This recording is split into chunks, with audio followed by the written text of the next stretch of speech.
Well, hello and welcome again to another beautiful, beautiful day in this funky mental verse. And it's been a, funky week.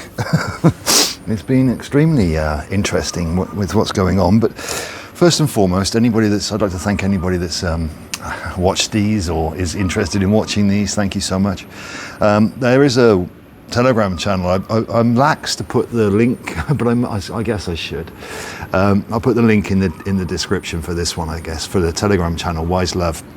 And in there's a lot more information on this sort of stuff that I've done over the last year with other people, including quite a few recordings we've been doing lately with certain individuals to open up some more of this depth that we're currently in.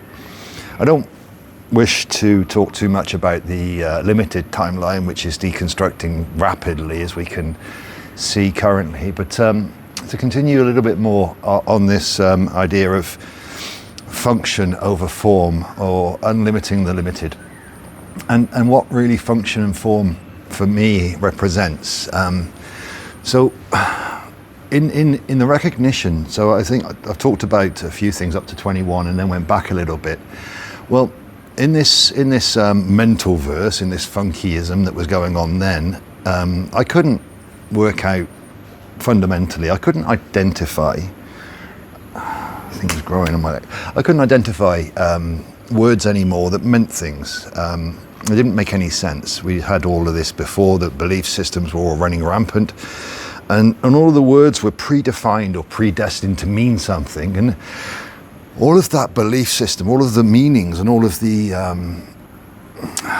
definitions that were given to those words just they just fell apart. So I was looking for how do you differentiate? How do you find reason when there seems to be none? So whilst I was involved in 21 with this going into the magnetic and looking at the magnetic and the electric, so the electric field and the magnetic field via the dielectric or via the ether, let's say. So we had material and we had ether, or the energy and the matter. So I was working on this without any premise of science, not science, but science, known stuff. It was very much from a place of, well, okay, let's throw it all away and start again. So if we've got an electric field, where is it? And if there's a magnetic field, is that magnetism, and is that the molecular? So what is the energy? Where does it exist?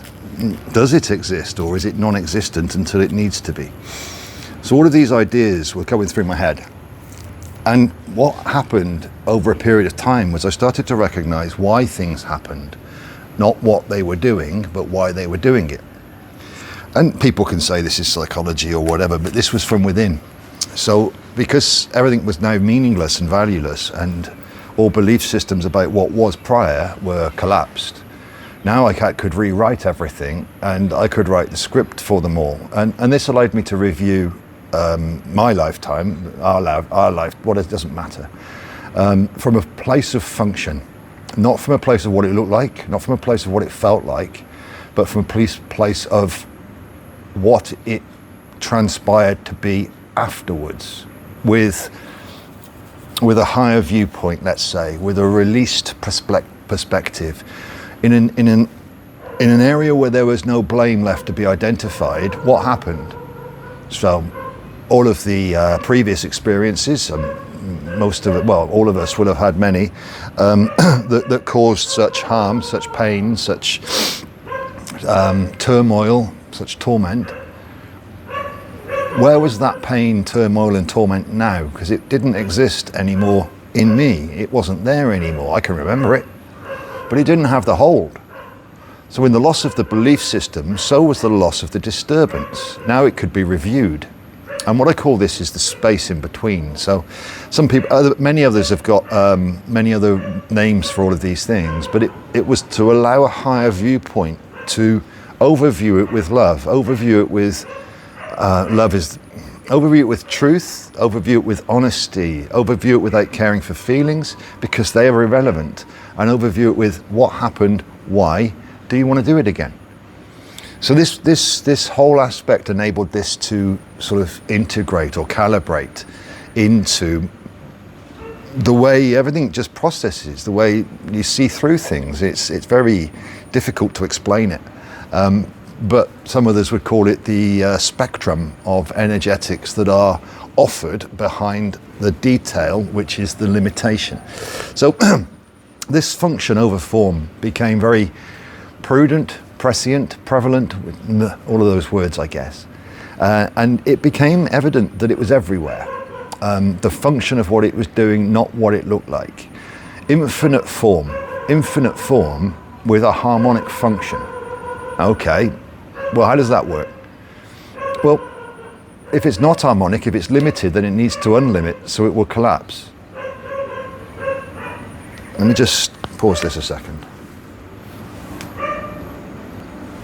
Yeah, it will collapse. The way the game plays, and I'm sure many will recognize this, is you make a choice, but it's generally based on limitation, form, belief systems, need, all of these wants, justifications, and reasons. You tend to do whatever it is, be it, I'm not going to put details into it, but it tends to give you a sense of reward initially. So you get a sort of semi-dopamine hit over the first few weeks, few months, whatever it is, dependent. And then it starts to break down. It doesn't offer you what it first did, and then it becomes untenable, and then it collapses. So that timeline for that happening is malleable. It's not fixed. So certain things will collapse very quickly, certain things will collapse slowly.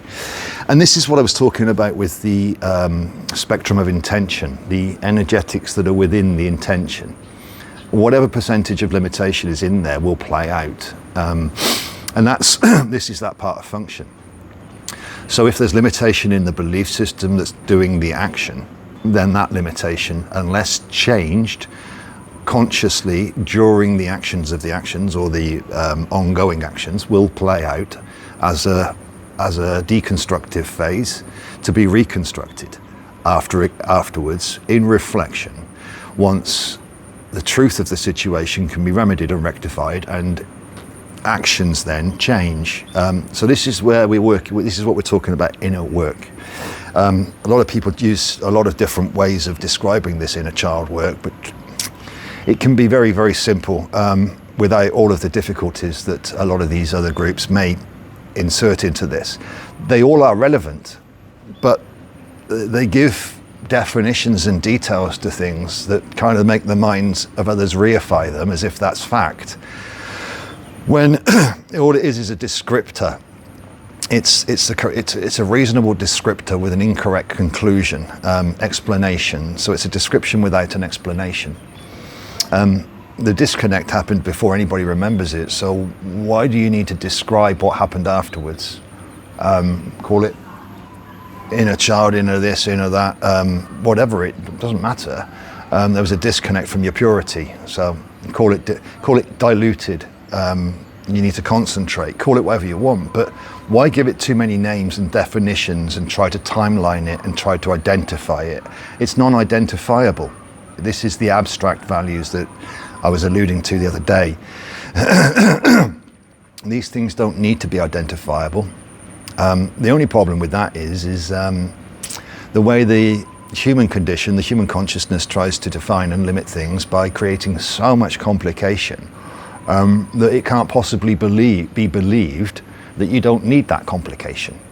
We all understand that, where all the mind, the thoughts that come into the mind are full of stories, and there's so many variables, and we couldn't possibly make a decision until we understood the variables and understood where we were, i.e. become safe, become comfortable. So the way I look at it is reasonably kind of like the double helix relatively. You've got the moving in and out of layers. So you could almost look at it, you enter one layer at the bottom, it's full of trepidation and doubt, complication in the middle and all the questions, and above that on the way out is trust. So uncomfortable, comfortable, limited, to a degree more unlimited, and then into the next one. And into the next one, and into the next one. And the breath of the spheres, the breath of the universe, the breath of harmony sings through all of that, harmonizing it, purifying it, but allowing it to play out as it wishes. And then, let's say, nudging it in the right direction, guiding it and assisting it. And as I'm sure many of us have experienced, that's not always comfortable, nor pleasant, nor pretty, and all of these things, nor nice and kind. All of these words, they're only the gift box. They're only the box in which the gift is wrapped in. They make no difference to the gift. The gift doesn't care whether it's wrapped in leather, oil-bound leathers, or a gilded creamer, not cream egg, what was it called? What was that? Those eggs? Fabergé eggs, yeah. So the gift is inside. It's the box that we dislike, and of course, generally, taking ownership and taking accountability for your own actions is very difficult. For one's own actions is very difficult. We tend to lose context because we're looking at form, not function. So we look at what happened as opposed to why it happened, spread over a longer distance. We don't recognize repeat patterns because we're looking to identify individual actions as if they're standalone. These ideas are very inserted into the indoctrinations, socially organized, socially normalized prior, but they're of no value going forwards because they misidentify, they overcomplicate, they allow for manipulation, which brings in corruption. Well, that's the start, really. And that causes despair to different degrees, torment, daily anxiety, stress, anger, blame, guilt, grief. All of these things come from before anybody even remembers, and then tries to define them as if that's fact, with a detail, missing context. You could add the context in that you are eternal, divine and infinite, always have been and always will be. How does that detail look then in the eternal? Do you need to define this as that when you are eternal?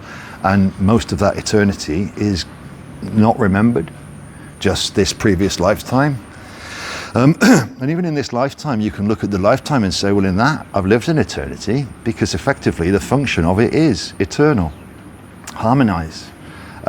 Consciousness and love working together, wisdom and expansion, not ignorance and limitation, which is currently being inserted rather heavily, whilst it's being removed in no uncertain manner. So ones are trying to maintain a level of control over everybody else. Ones are trying to give their authority away to the ones that wish to control them. But none of that's working, because that's not the way forward. Self-authority, self-accountability, self-authenticity, self-responsibility.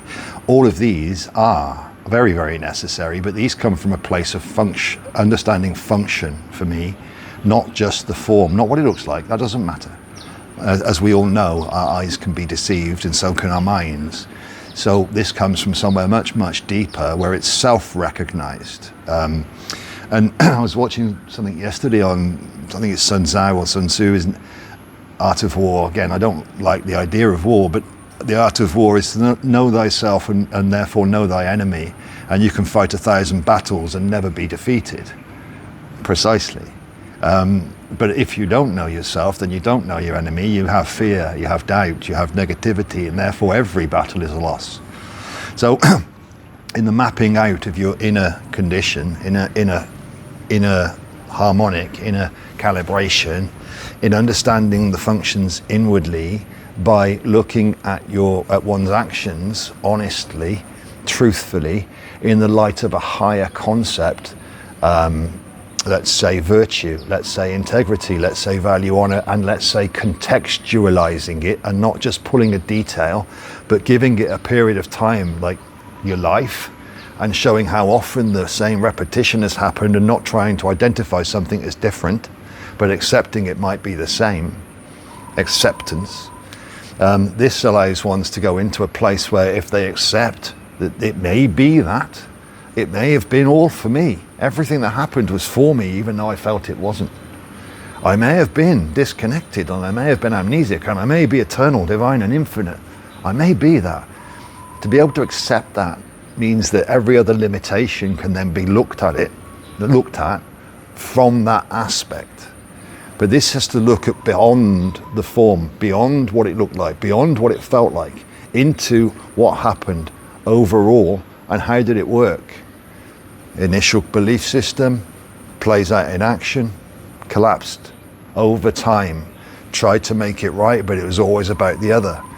The changing of the outside world does not happen. It doesn't occur. It causes, the more one's attempt, the more I attempt to try to change the outside world, the more I have to change within, because it won't. It won't. The universe will not change for you. It's asking you to change and reflect within. So all of these areas of discomfort, all these areas of torture, torment, turmoil, the friction that ones feel, resistance over time, the rocky path, the bumpy ride, the ups and downs, well, they're all showing you that there is another way. There is a neutral path in the middle of them all. But not if you look at what they're doing, only if you look at why they're doing it and are honest. So I'll leave it at that. I think this whole idea we can extrapolate. We've done some wonderful chats, as I've said. I think I might put them on video so I can put them on YouTube, but they are on the Telegram channel. Anybody that's not in the Wise Love, I think a few on here are probably already there. I did a Wise Love, what was it called? It was something else. I called it Wise Love rather than Unconditional Love. Both exist, of course, but the wisdom comes on top of the unconditional. Unconditional within, then you act with wisdom.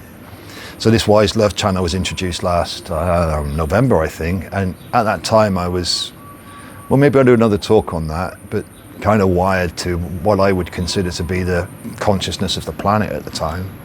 And a lot of words came out, a lot of words came through, and a lot of ideas, and a linked up idea, and 10 days later I'd done this channel. And I haven't added to the actual group, the channel group, but I've got a chat group in the background that I call it Ponderances and bits like that. So we're continuing with themes on there. But currently there is it's very, very, very chaotic. It's very bouncy. It's beautifully shifting.